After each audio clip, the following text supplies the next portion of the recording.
God bless. Blessings, blessings. How are you? I'm good, or I'm a little wobbly, honestly. Okay.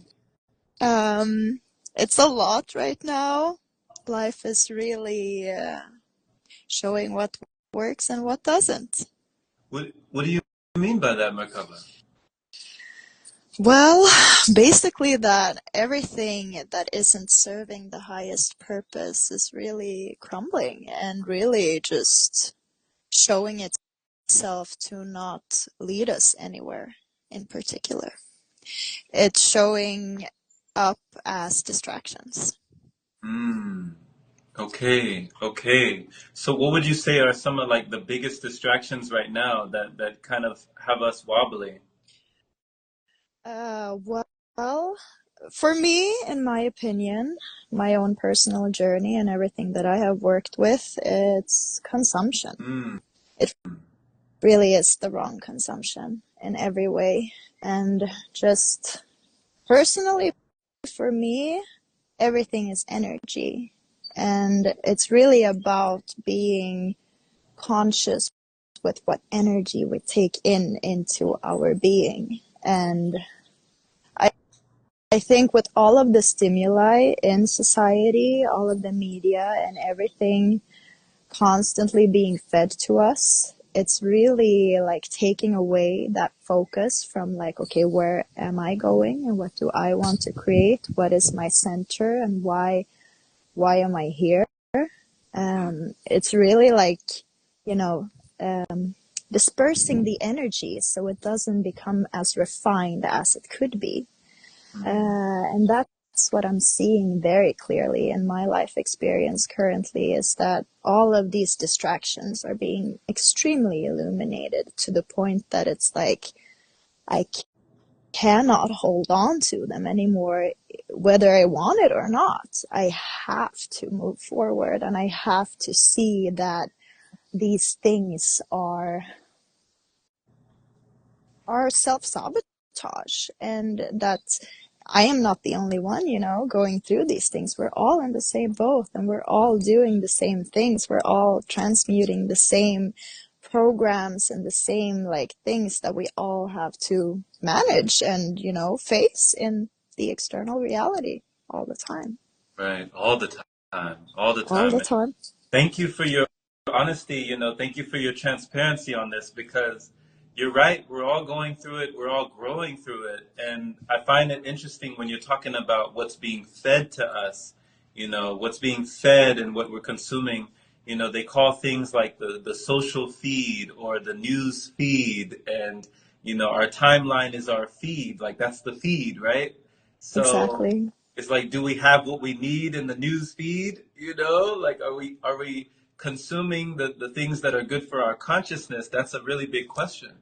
Exactly. Yeah. And that's like, for me in my personal experience, it's always been that you are what you eat and whatever you consume, whether it may be media or music or movies or food, it becomes a part of you. So whatever the energy that comprises those things that you're consuming, it becomes part of your cells and it will alter your DNA. So that's where I have been really like coming to terms with like, wow, I really have to be so conscious in my choices with everything that I allow into my field, because if I'm not, then things may come in that I have not fully said yes to. Right. So when you say it like that, Merkaba, and am I saying your name correctly? I want to Yes, make sure I'm saying your name correctly. Merkaba. Yes, that's right. Merkaba. Yes, Merkaba. exactly. Yes. Okay. So when you say like, Merkaba, that you want to make sure these things that are coming in, that you're saying yes to them, if you're not saying yes, that almost sounds like a violation, Yeah. if you haven't said yes, that sounds like, yeah, like it's a violation of your energy space. Right.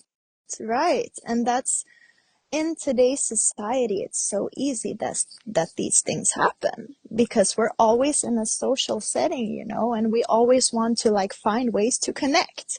So the main thing that all of us use to connect is actually food. We all use food to connect. It's like this main thing. It's like we put it on the table, we set the table, and then we sit down and we socialize, and we do it with the food.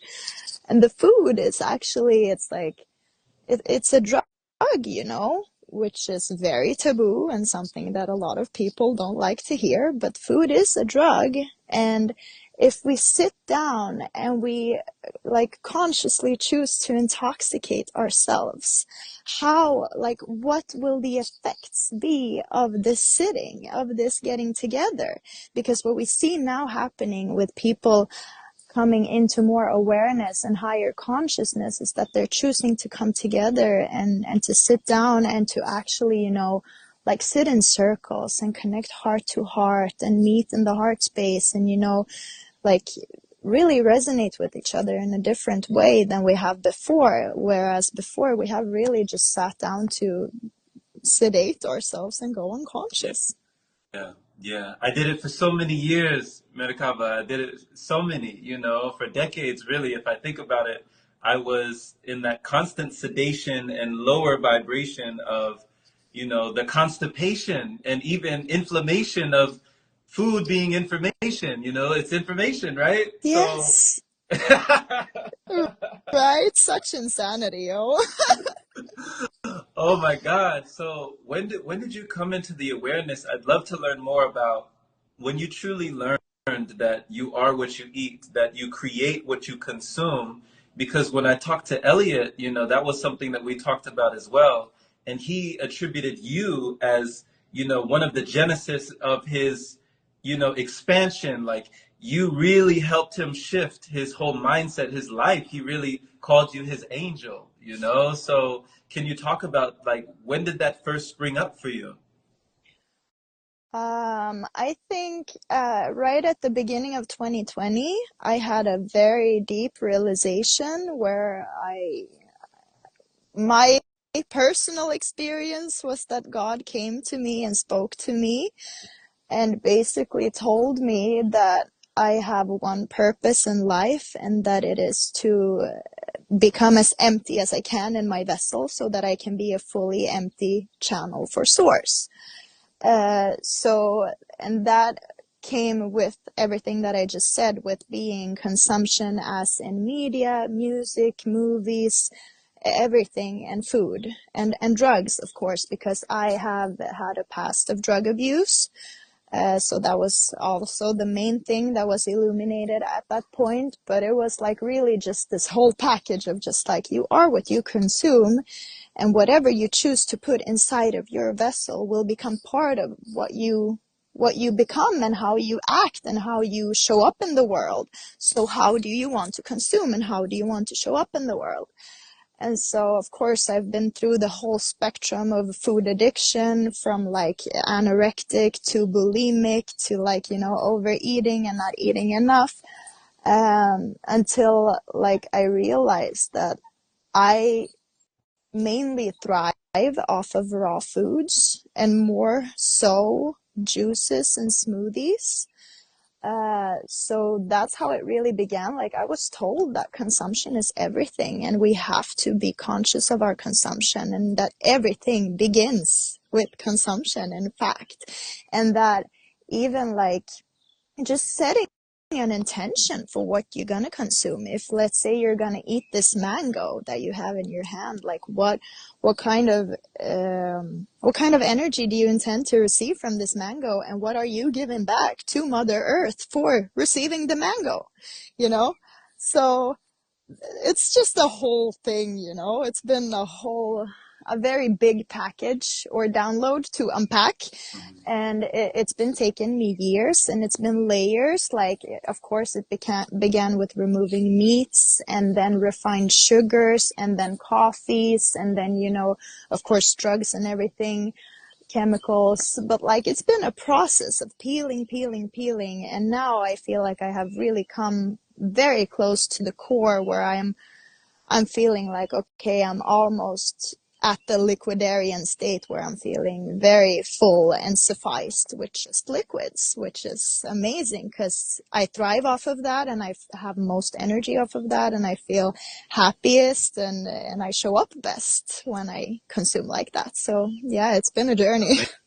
Amazing, amazing.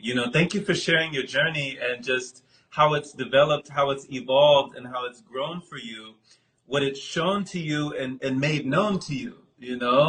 Because when you're talking about like, living liquid, living lighter, did you have many examples around you? I don't know, where in the world are you, Merkaba? I am in Stockholm, Sweden. Okay. So in Sweden, in Stockholm, did you have like many examples around you of other people that were living that type of lifestyle or not really? I met two people that I lived with for an amount of time that really took me into a higher frequency consumption. It was mainly focused on raw foods and everything, but even there, like, they didn't really have the same insights as I had myself. So as I received what I needed from them and learned what I needed from them, I went then further on my own journey and started to really like implement what's come from within myself. So it's really been, of course, I've had like inspirations here and there, but mainly it's been my own desire to find the right information and to find the right way of consumption that makes me feel good. Because in the end, the whole reason why I am on this thing and this journey and doing this is because I intend to feel good in my body. I intend to make my house for my spirit feel nice. And so that's been the whole goal and the whole like why I'm doing this is like I want to feel nice in my home.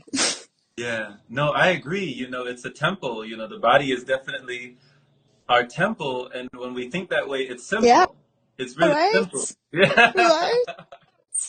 And also, I'm just Yeah. gonna mention, I came Mm, across this book like a half a year ago that was the 80-10-10 diet. mm, And in this book, there's this PhD doctor, and he's talking about how so many of us are like, we're taught, of course, we're given knowledge from the world and everything that we're experiencing. And so we're taught this thing about like, okay, but this is bad and you should avoid these things and don't take these things in. But we're not really focusing upon like, okay, but wait, what is actually leading me towards health? What is leading me toward the destination that I want to achieve and accomplish?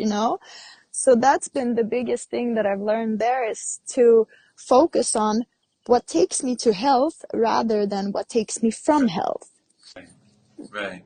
And once again, Merkaba, you said it's called the 80-10-10. Yeah, exactly. And that's based off of eating 80% carbs, 10% fats, and 10% proteins. Okay, interesting, interesting. And so when you're talking about, because of course we know the addiction, the restriction, and also the confliction when it comes to consumptions, we know that food can be very addicting. It can be very, alluring. It can be very tempting. Like it's all around us. It's especially here. I don't know in Stockholm, but I know definitely it's everywhere you look. You can't escape it. It's just a constant obstacle course of eat, eat. You're not enough. You need more, and it's really never enough. But when it Mm. comes to you talked briefly about drug abuse. Yeah. What would you consider drug abuse that didn't pertain to food in particular? What do you mean? Can you? With your history, what you said that you went through certain wavelengths of drug abuse, like there were times where you dipping into like actual Mhm. substances that you feel were holding you back. What were, if you could speak on, like, what were those substances? Well, it was pharmaceuticals. I mean, it was everything from like oxycodone to like benzodiazepines and a bunch of, ketamine, Mhm. amphetamines, like all the chemicals. MDMA was my favorite. That fried my brain for years. It's like I've really been through it. And the whole reason why I went into it was because I wasn't able to look at my traumas and what I was carrying within me, basically what made me feel like I couldn't feel what I was actually feeling. You Mm-hmm. know, I was trying to replace the feeling of unworthiness and shame that I constantly had within my body with consumption of drugs and food. Okay. So for me, it was like MDMA was my favorite thing of all because it made me feel my heart, which I never could, Wow. you know?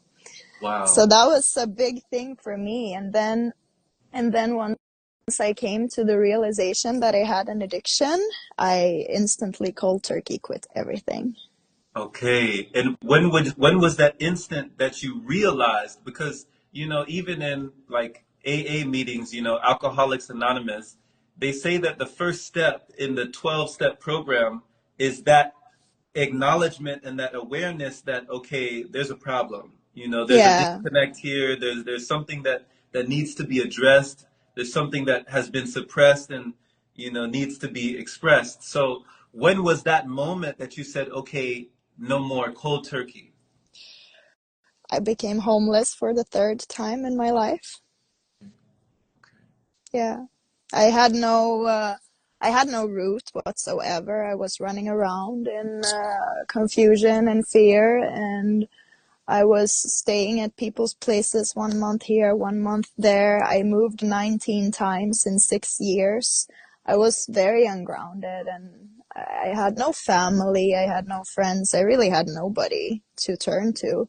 So I was just like really scared and running around and trying to find some kind of ground, but I couldn't because I was constantly high, you know? So one thing led to another, and when I became homeless the third time, I was like, okay, I'm actually putting all of my life on others, and I am expecting others to take care of me and be my root and be my ground. Uh, and that doesn't make me feel good. Like, I don't feel safe in that vibration. I don't feel safe in this state. I don't feel like I can relax and be like, okay, I can just chill here now and sit and breathe through my traumas. No, I'm actually always on the run trying to find the next place to feel safe at. Mm-hmm. So Mm-hmm. yeah, like consumption for me has been such a massive thing because it's gone through such a big spectrum of everything that you can touch upon as a human being. And that's why I have really taken upon myself to just alchemize all of these things and to really break down all addictions in my life, because I don't ever want to feel like I need something outside of me to feel good. Right. Right.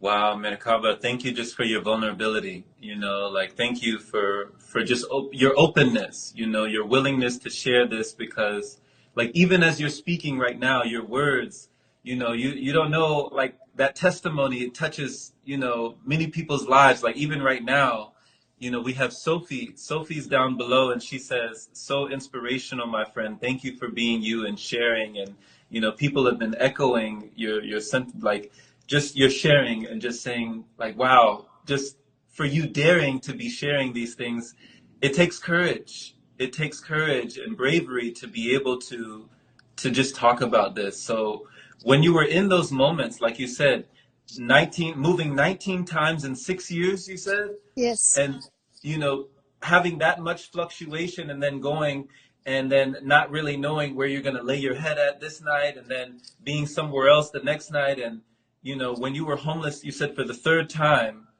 what did you hold on to? Like, what was the light, if there was any light at the end of the tunnel? What was that for you that you clinged on to hold you through that time? It was my cat. Your cat? My cat Molly. Oh, She kept me grounded from, yeah, from exiting human life. She really kept me grounded through everything. My cat has been my spirit guide, and she has made sure that I am here still. oh my gosh.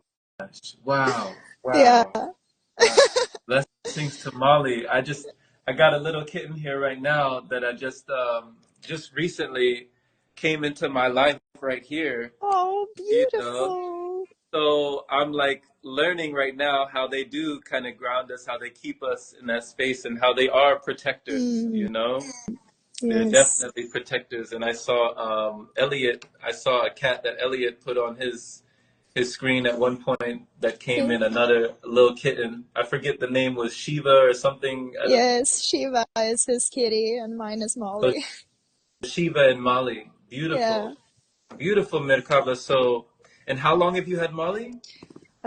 Molly has been with me for 7.5 years now. Okay. So she's been through it all with me.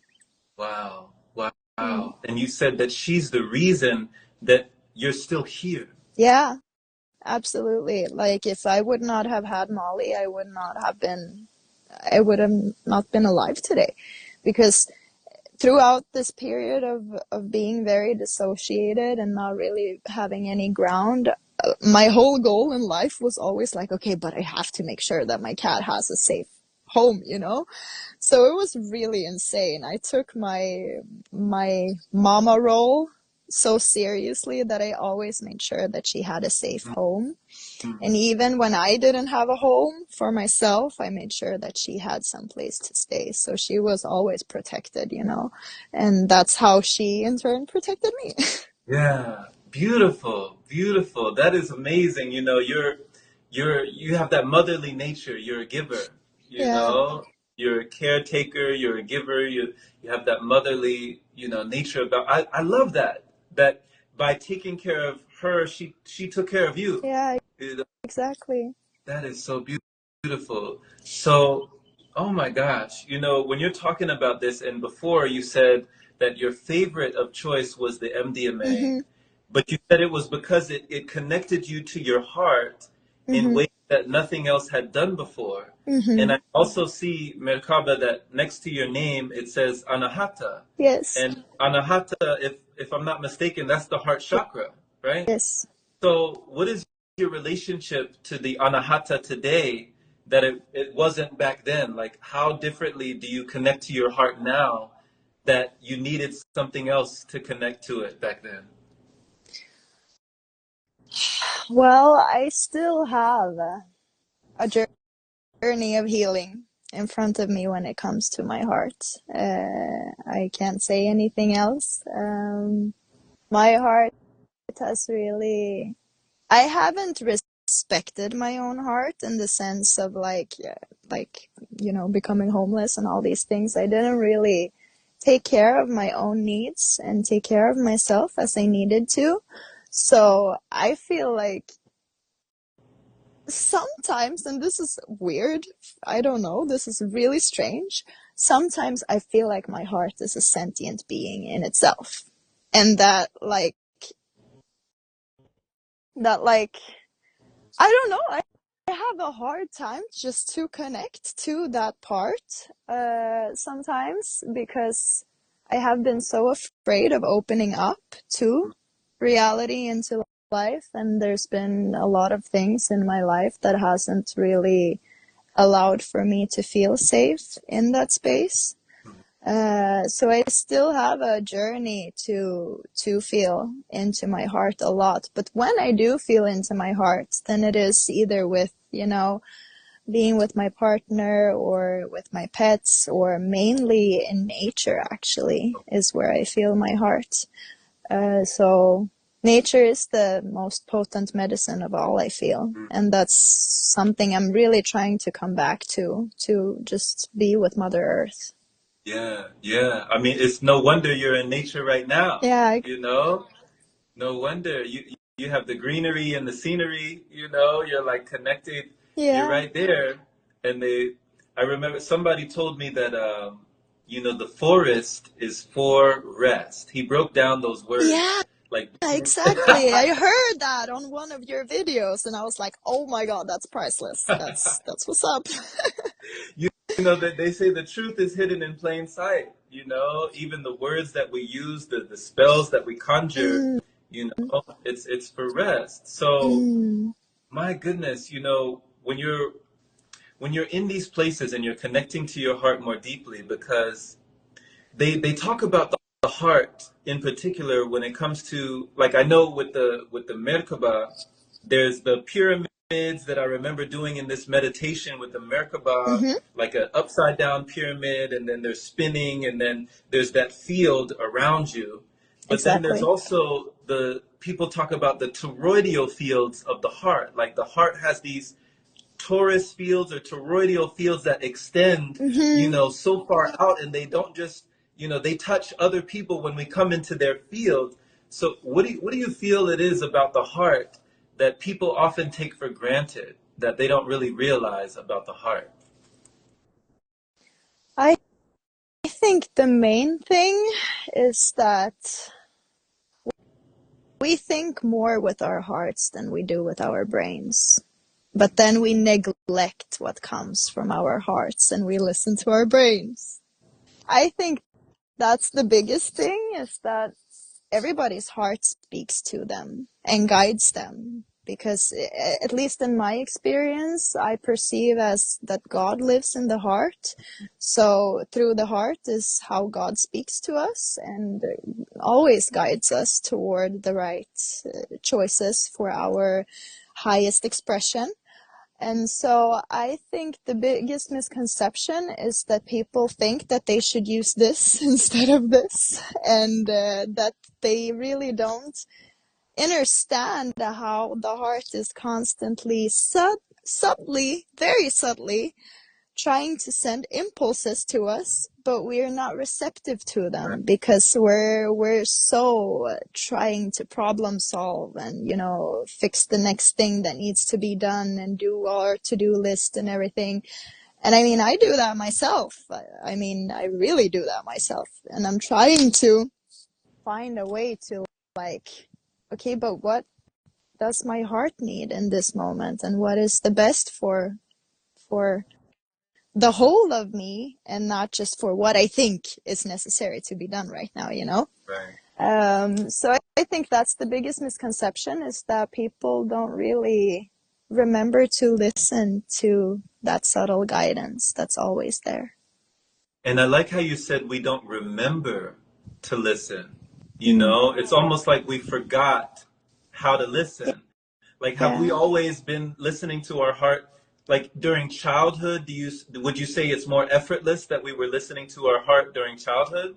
for sure. Yeah, because in childhood, you're still fresh out of source. You're not programmed. You haven't received all of the indoctrination from society, from your parents, from everything that we go through. You haven't lost your innocence. And if you're still connected to the innocence, then you are connected to the heart. But if you don't have the innocence, then you're not connected to the heart. So I think, like, that process of coming into society is what often uh, shuts us off from the heart, and sometimes really makes people confused about, like, as I said, what's important, and how do we just feel into what's resonant and what is good for for all of us. Because it's like, with the ideas and with the mental, it's always for an end goal, but it's not for the purpose of all. Hmm. Okay. And when someone's asking themselves the question, like, okay, I hear you, Merkaba, like, I need to listen to my heart. But what does that mean? Like, is it I'm just listening to my feeling? Is the feeling the secret? Or am I hearing my emotions? Are the emotions the secret? Like, what does the heart sound like? Like, what am I looking Mm, for? mm. So, what advice would you give somebody who wants to listen more deeply to the heart? Well, this is very individual and different for everybody, how they connect to their heart space. For me, as soon as I feel a heart expansion and activation, I feel like it's like it's like almost like you were talking about the toroidal. It's like I feel my toroidal expanding and almost going above my head and just engulfing my whole vessel. Hmm. And that may be different from person to person, but of course your emotions and your feelings speak to you as well. What I've learned with listening to the heart is that it's very subtle. It won't be loud. It won't be shouting. It won't be trying to make its way and be like, listen to me, this is the right way to do it. It will be very subtle. It will be calm. It will be soft. The heart does not shout. It's very soft, and it's like, okay, you can do this if you want to. I give you this offer here that you can take up on, but you can also choose to do anything else, and I won't judge you because the heart is unconditional. I won't judge you. You can do whatever you need, my child, to learn, but you still have this choice here that I will give you. And that's what I think is with the heart, that the heart is subtly trying to influence us, but never take us away from our own experience that we need to have to gain the soul lessons that we're here for. Beautiful, beautiful, Merkaba. Beautiful explanation.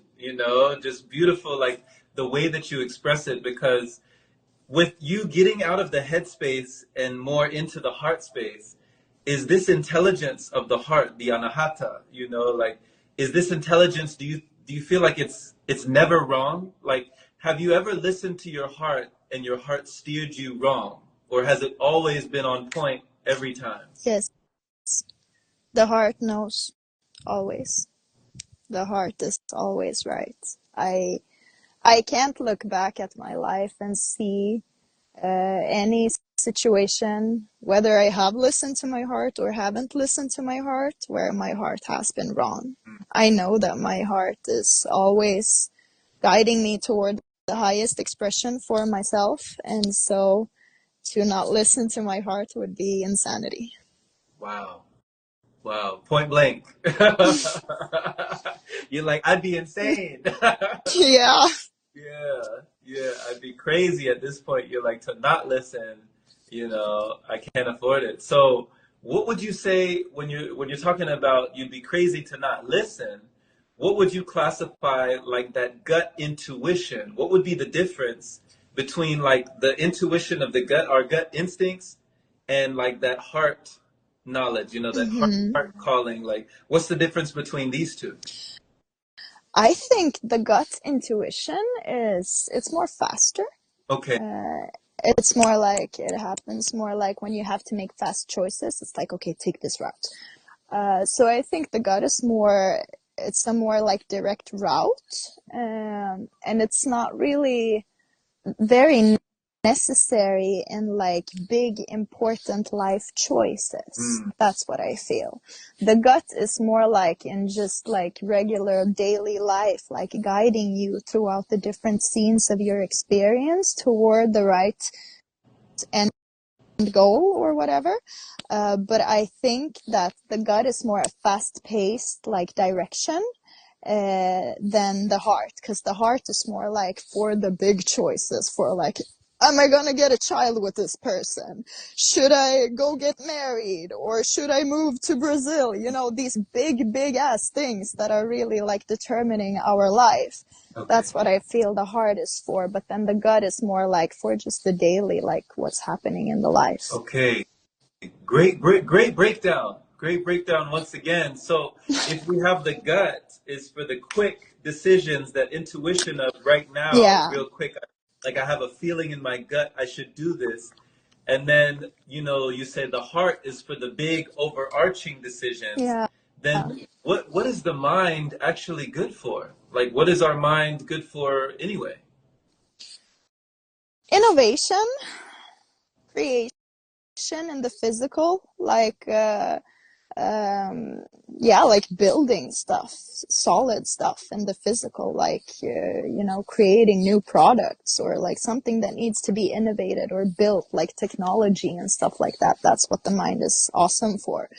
But the mind, and of course problem solving, but that goes all hand in hand with the technological evolution. But I don't think like the mind is really so much necessary in our daily lives. I think it's more a tool that none of us have really been taught how to use right. And my dear Elliot, my beloved, he is so amazing. He knows all these things, and like what he's taught me most about the mind is that it always gives us like ideas, but then it's up to us if we choose to believe in them and if we choose to take them to heart and take them as truth, which has been for me a very big struggle in my experience, has been that I have listened to everything that my mind has suggested for me. So I think, yeah, that's what I believe, like innovation, technological evolution, and just building solid stuff is what we need the mind for, basically. Okay. And with this tool, with this tool of the mind, with our mental faculties, and the things that the brain can do, would you say that, these technologically evolution and like this technological advancement that you see in society, would you say that this is a good use of this mind? Like, are we using our minds effectively with everything that you see with technology? Like, what are your opinions on how we have advanced through using the mind? Well, this is a very like sensitive topic, I feel. I have a hard time to really find my own ground and what I feel about it all. Because it's like, in one way, I see that the technological advancement is very important for society and for like us connecting with each other, like these things like the awakening and everything. Like you and I, we could not connect if we wouldn't have the internet and phones and these things. So I see how they are important and how they're serving the purpose of the evolution, you know? But then it's like, with great power comes great responsibility. And since everybody are given a phone and are given access to the internet, it's more about like, okay, what is, again, consumption? What is it used for? And what are we consuming from the internet, you know? And since there is an agenda behind distracting us and feeding us a lot of information, so we get confused and we don't really know what's right. I think there has been, the technological evolution has definitely gone toward a more dystopian expression. And of course, this can be seen in both ways, as everything can. But I think for the evolution of the heart and consciousness of humankind, then I don't think that the technological evolution is really supporting us the best that it can. Okay, so a better use of the mind, you would say, instead of what we've seen, Would be just to use the mind to instruct the vessel as intended. You know, the mind is a tool for us to implement how we want our vessel to express itself and how we want to use the vessel. So I think the mind is a very good tool if it's used in the right way, which it hasn't been. But I think it's more about mastering one's own expression and their own vessel and how they use their own body and how they interact with the field around them. That's what I believe would be the correct use of the mind. okay, so for self-mastery. Yeah. For self-mastery. Mm. Okay, mastery of self as an individual. Yeah. Okay. But also as a collective, you know, to be able to be humble and, you know, see each other as equals instead of, you know, putting each other down or whatever. Right. For no separation Yeah. vibration. Yeah. Yeah. Yeah. So then I love that. And you were talking about Elliot and you mentioned you called Elliot your beloved. Yeah. And like I said, Elliot calls you his angel, Mm. you know. So how did you two meet? Uh, through friends. Yeah, friend group. Yeah. Yeah. What was it like? Like, did you know that you would be connected in that way the first time you met? No, not at all. No. No, the first time we met, it was just, it was fully unexpected. I came to meet two people that I had connected with, and then he showed up and another person showed up, and then it just happened from there. We started to get to know each other more and more. And when Elliot and I connected on our own, we really saw that there was something here, something bigger and more. And then we started to, be more one-on-one. And then we realized that we really have a big love for each other, and we really want to be in each other's lives. Beautiful. With that companionship, that divine like counterpart to have someone in harmony and, you know, embrace this reality, this existence and travel throughout it with. What do you feel like he helps you with the most? And how do you feel you help him the most? I feel he he helps me find back to love and really feel love in my heart again.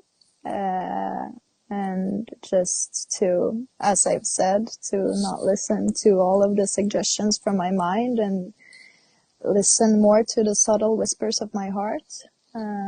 That's definitely the main part for me. And for him, I think that I help him to ground himself in the physical.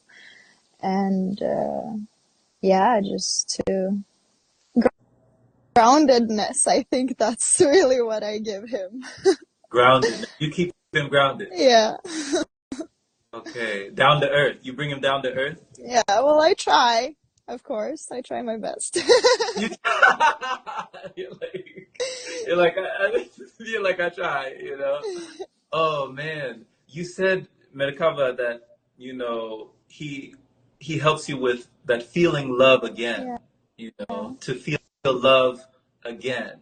Mm-hmm. And if someone is asking, like someone who has felt love before, but they haven't felt love since then, to feel love again, what advice would you have for a person who has kind of given up on love or given up on that aspect of life where they say, you know what, I might never feel this again? What advice do you have for that person that has kind of stopped looking or stopped believing that they're worthy to receive? Return to self. Always to return to self. Always to see what is needed for the heart of this being. And to listen to the heart and make sure that you do what the heart suggests, because as I said before, the heart is never wrong. It always guides us toward our highest expression, and it's never trying to do any harm. The heart is always trying to help us. So to because I think like what you're touching upon is also with the thing of love, is that when you have been hurt in love, you have a hard time to believe in love again and to open up to the possibility of feeling love or giving love again. I have myself went through that too. And I think that you just have to be so courageous to trust that, like everything's at stake with love. Everything is always at stake. Like you're giving your whole being, your whole everything that you are up for love. And we have to be ready to have our hearts broken. Like we have to be ready to get them ripped out and all these things, because that's just the cycle of life. That's just how life goes. Like we live and we die, and it's always a learning process, and we receive and we have to let go, and it's constantly this evolutionary cycle. And I think that you just have to get into it no matter what. You have to be able to be brave and know that, it may hurt. It may, but it may also be the biggest, the most rewarding experience that you could ever have.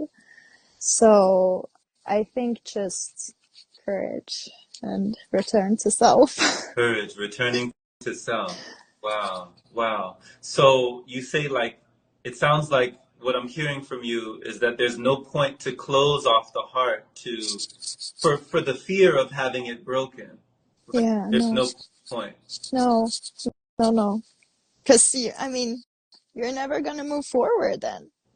There's always that that risk of having your heart broken. It's always present. It's always here, no matter what situation we are in. We have to have that surrender to knowing that everything I have right now can be taken away at any second, and I have to be okay with that. Yeah, yeah. Yeah. So it's worth the risk. Wow, wow, wow. Jerome, Yes. oh, I have 2% left on my Oh, battery. no worries. No worries. All right. Thank you. This has been beautiful.